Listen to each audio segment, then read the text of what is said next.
দেখো কারো কি হিস্ট্রি এক্সাম, তোমরা যারা 2026-এ মাধ্যমিক দেবে তাদের টেস্ট এক্সাম, আমি 3টে স্কুলের কোশ্চেন্স একসাথে রেখেছি, তোমাদের একটু দেখাচ্ছি। লক্ষ্য করো হিস্ট্রি কোশ্চেন্স পেপার কেমন ছিল। আর এই উত্তরগুলো কিন্তু স্টুডেন্টরা করেছে। অনেকেই হয়তো পরে পরে আসছো, দেখছো না।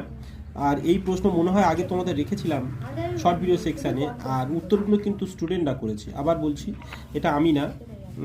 তোমরা শুধু প্রশ্ন প্যাটার্নটাকে লক্ষ্য করো, আর ইম্পর্টেন্ট কোশ্চেন্স কোনগুলো, আমি বড় কোশ্চেন বিশেষ করে যেগুলো এখানে মার্ক করা আছে তোমরা দেখতে পাবে। বড় কোশ্চেনগুলো লক্ষ্য করো, বিশেষ করে এই যে মহাবিদ্রোহকে কি জাতীয় বিদ্রোহ বলা চলে, এটা ইম্পর্টেন্ট। গোড়া উপন্যাসে রবীন্দ্রনাথের জাতীয়তাবাদী চিন্তাভাবনা এটা।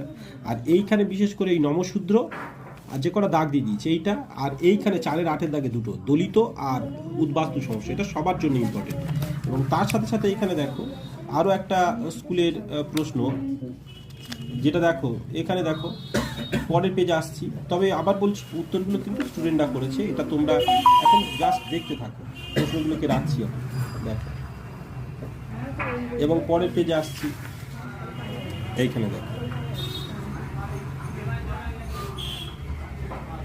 পরের পেজ যায়, দেখো এই যে নারী শিক্ষা প্রসার বিদ্যাসাগর, এটা ভালো কোশ্চেন। তারপর দেখো এই আনন্দমঠ উপন্যাস, এটা ভালো। তারপর দেখো এইখানে লক্ষ্য করো এই নবজাগরণের প্রকৃতি, এই যে 8 নম্বর কোশ্চেন্সে জাতীয় বিদ্রোহ বলা চলে কেন, যে কটা দিয়েছে ভালো কোশ্চেন দিয়েছে। আর দলিত বিষয়ের আম্বেদকর নেহরু বিতর্ক যেটা, সেটা দেখতে হবে। ঠিক আছে, পরের পরের একটা কোশ্চেন তোমাদের দেখাই, এইখানে দেখো বারফুল গার্লস 2025-এর, দেখো দেখো হকির জাদুকার, ভালো কোশ্চেন, এগুলো ভালো কোশ্চেন। দেখো পরের পেজে আসছে, ঠিক আছে দেখো।